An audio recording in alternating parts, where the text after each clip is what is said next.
The riot that occurred on January 6, 2024 shook the nation to its core, as millions watched in disbelief, as Trump supporters stormed the U.S. Capitol in Washington, D.C., disrupting the certification of the 2020 presidential election results. Lawmakers were evacuated, and the Capitol building was placed under lockdown as the rioters broke windows, incapacitated officers, and even looted government property. Authorities have since arrested hundreds of individuals involved, but the question remains: how did this happen? President Donald Trump, speaking to his supporters, repeated claims that the 2020 election had been stolen. Mike Pence is going to have to come through for us, and if he doesn't, that will be a sad day for our country. His words, combined with his continued assertions of election fraud, incited the crowd, pushing them to breach the Capitol complex. Because you'll never take back our country with weakness. You have to show strength, and you have to be strong. This is what happens when the government tries to suppress the public, steal their freedom. The people of the United States are an unstoppable force of freedom that will not be taken lightly. It's my pleasure to welcome Tim Rivers back to The Truth. He was with us a few months ago. He has been one of the leading proponents for freeing the J6 political prisoners. Tim, welcome to The Truth. Thank you, sir. Nice to be back. And, it's amazing how we sometimes keep coming back to meet familiar friends. I kind of feel like sometimes I don't even remember a couple of minutes into a conversation to go, I've been here before. You were one of the people that early on developed an interest in the J6 fiasco, and particularly what I would term as political prisoners. I doubt you would disagree with that characterization. So tell us how you began the journey. And now that Donald Trump is elected as the next president of the United States, he indicated during the campaign that he would likely pardon the J6 prisoners. But let's start at the beginning. Bring us through up to current day real quick. Tell us where we are, and then we can talk about our future now. Kind of started in February, March. They arrested a gentleman here in my neighborhood in the Tampa Clearwater area by the name of Jeremy Brown. Jeremy Brown's a retired and decorated Green Beret. And if anybody's ever been to a recruiting station and you see the picture of that guy going through the background with the green beanie on his head and the war paint, that's Jeremy Brown. He was actually the poster boy for the Green Beret. The FBI knocked on his door in December, and tried to get him to rat out Oath Keepers and the Proud Boys. And when he refused to do it and videotaped the whole thing and then released the videotape, they targeted him and arrested him. So I got involved with some people who were protesting outside the Pinellas County Jail where he was being held. And they started talking to me about writing to him and writing to other prisoners. I thought that was a pretty novel idea. And right around June or July, I wrote my first letter to a prisoner. And I didn't even know who the guy was. I went to this site that has been put up just for the communications with prisoners of January 6th and conservatives now. Really, we've got the grandmas who've been arrested for abortion protesting and folks like that in there. You can go to this website at patriotmailproject.com, and you can either sort by your last name. You'd be surprised. Maybe somebody out there with your last name out of 1,565 indicted American patriots. And you can write to them. We tell you where they are, how to write to them, what the rules of the prison are. And so I wrote this one gentleman. I thought it was pretty unique because Jeremy Brown was a Green Beret. Guess what? The letter comes back, a 4-page letter from this individual. And he's a Green Beret too. A former Ranger, Green Beret, 3 Bronze Stars decorated, 20 years of service in the military, and 10 years of service for Secretary of State, working for 3-letter agencies as a protector. Once I understood what was happening to these people, who they really were versus what the media was telling us, I just needed to know more, and I needed to talk about it. And that's how we got started in all of this. That's how J6 News got started. That's how the books got started. And we continue to this day, just trying to bring their truth to the public. So how many J6 indictees are there? 1,000 what? 1,565. Donald Trump was 1,260, I believe. And all of them, out of all of those, less than 70 of them have been ever charged with anything violent. And most of those violent charges have been fabricated because the police attacked them. And once they came in contact with them, then the individual that they were beating with the stick is charged with a felony for damaging the nightstick. That's exactly what's happening here. So even those individuals are going to be available for pardon. and they'll just be a little more difficult. The gentleman I just mentioned, Jeffrey McKellop, the gentleman has been in jail 3 years, 8 months without a trial. I'd like you to digest that. On the basis of an indictment that was doctored up by the Department of Justice, this Green Beret American hero, 3 times decorated Bronze Star, is sitting in a federal institution in Fort Worth, Texas. He's been incarcerated 3 years and 8 months and has never seen a courtroom. Does he have a lawyer? He's had 6 lawyers. All of them have tried to get him to plea out.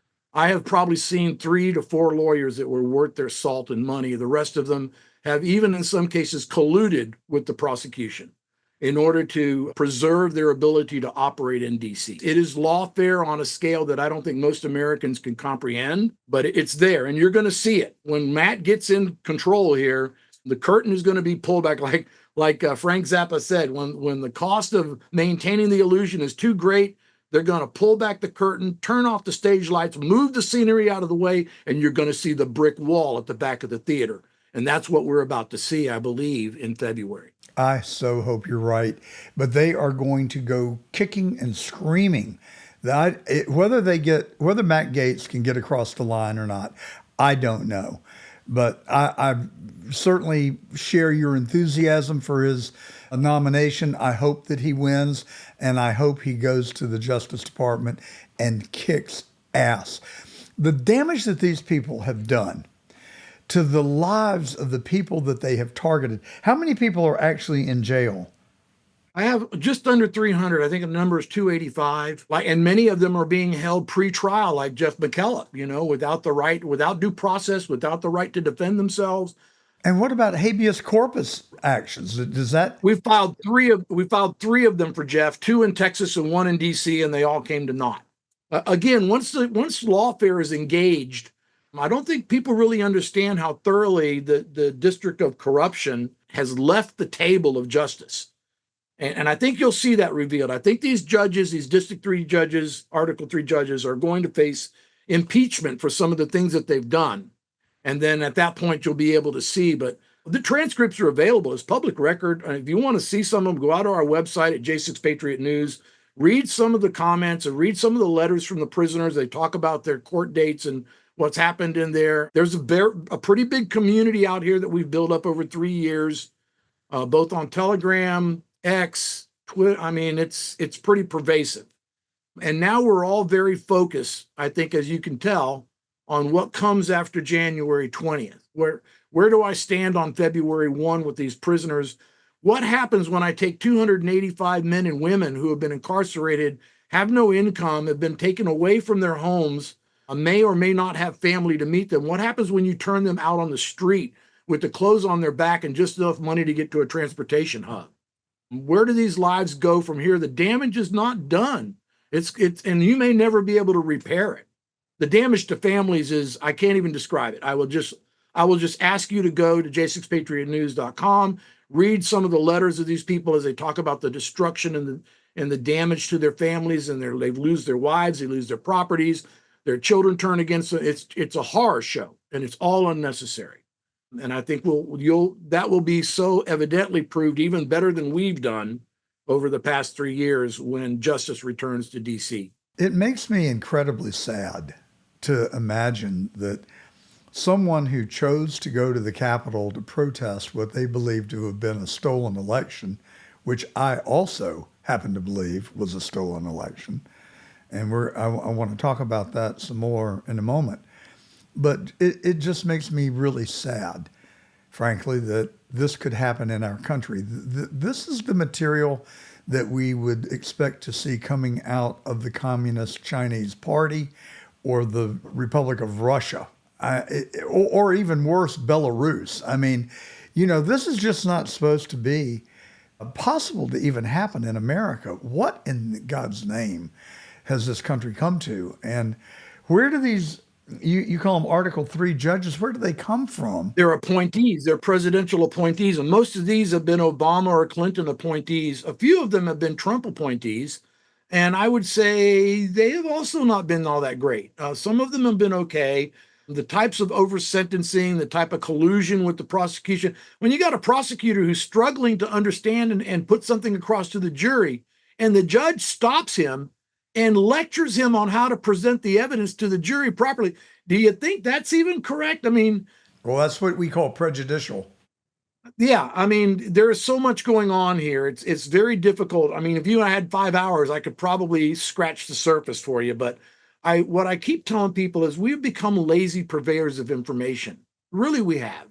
John, we take one click and we go, that was it. You know, CNN said fair and accurate. There, I'm good. We don't dig, we don't investigate, we don't question. And that is probably why we have so much distortion of the truth in America today.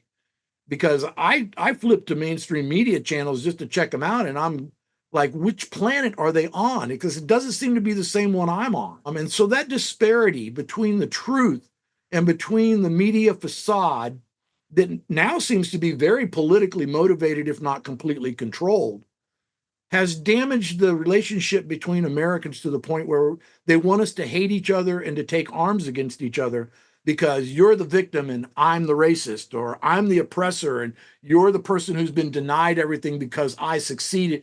The diatribes are crazy. They're just nuts. And yet I see it. I think you're going to see it get even nuttier before January 20th.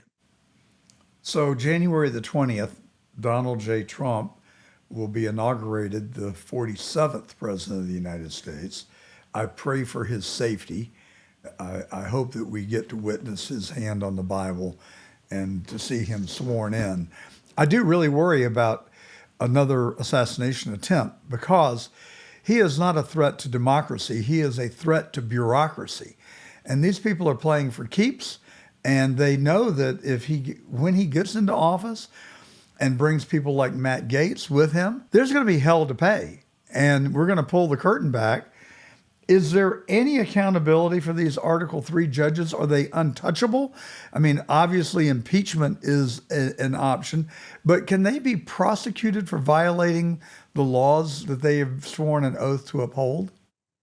I personally think they can. I think if you could prove it, will that happen, I think is the question.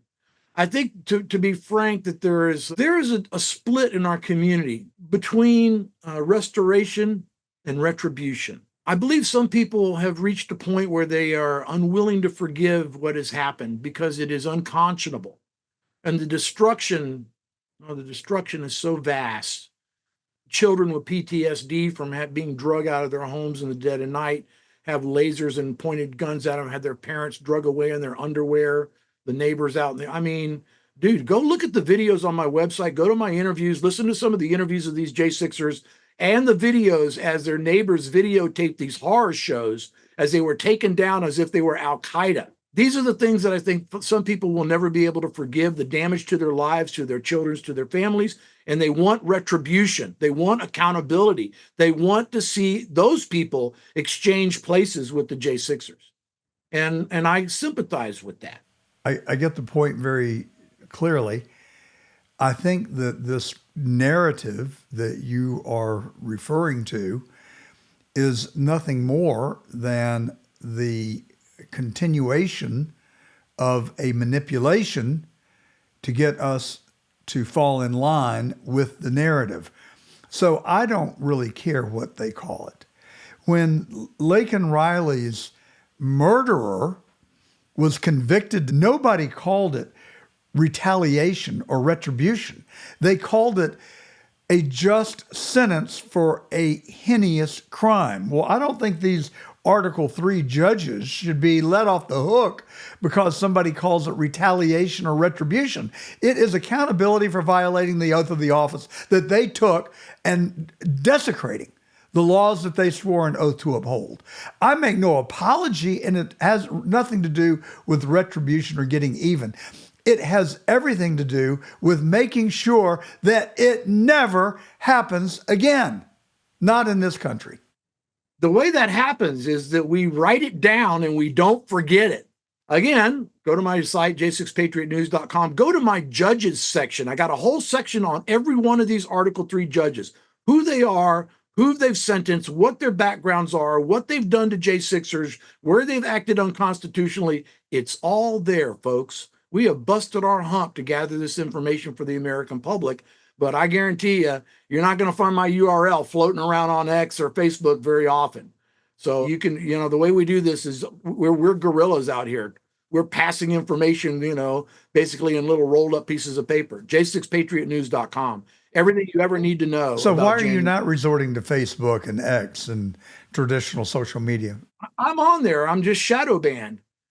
We released an incredible movie called J6: A True Timeline that started taking off, and Facebook, marked it as a dangerous movie and then started taking it down the URLs. Well, they do the same thing to ours. I have my Rumble stuff taken down. I have X things, commentated, and well, you've kind of violated the rules on Facebook this week. This post doesn't. I kind of have given up on Facebook. I'm focusing more on X now. Telegram is our home base. We now do Getter, Truth. I'm on Rumble, YouTube, but our home base is on the web where you can't censor me. j6patriotnews.com. So on January the 20th, Donald Trump sworn in, 47th President of the United States. Do the J6ers get pardoned? They do, but don't think that day one the prison bars open and the dragons fly out. That's not how it works. Why? We all know that it's a farce. It's just you don't understand the process of, first of all, we want these people to come away with everything that they went in with, okay? Their Second Amendment right, their First Amendment right, their right to free travel, all these things that have been stolen from them, we want them back. So we have to do this process that's complete. For those who have not gone to trial, open the doors and let them out. Those folks on day one should be released.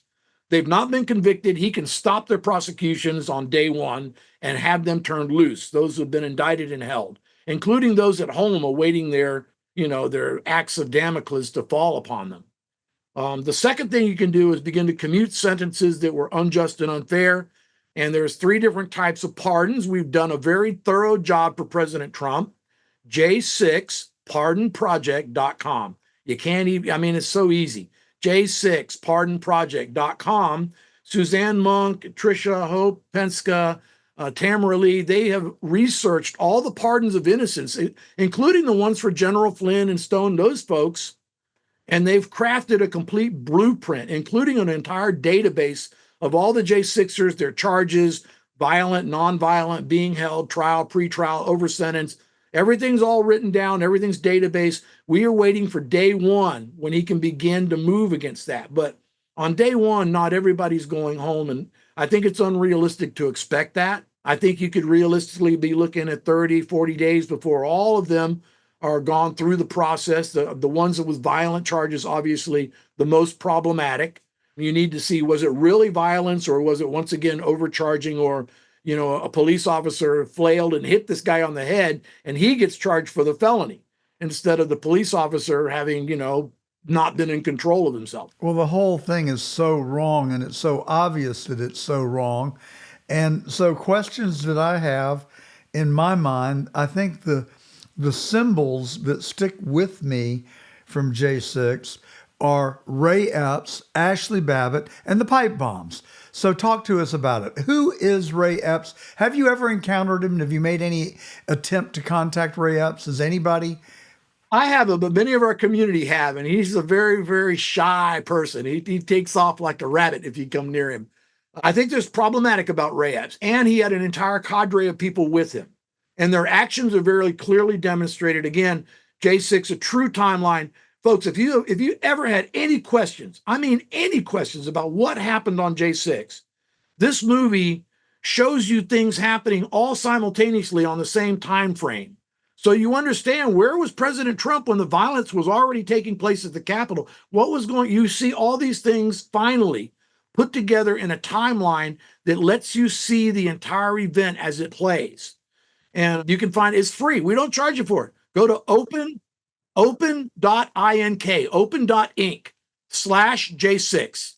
Open.inc/J6, put together by David Sumrall and a whole bunch of other filmmakers who all contributed to it. The list is long, and they're all heroes in my book. It is, Tucker Carlson said, it's the one movie that every American should watch. And I think that's a pretty good endorsement.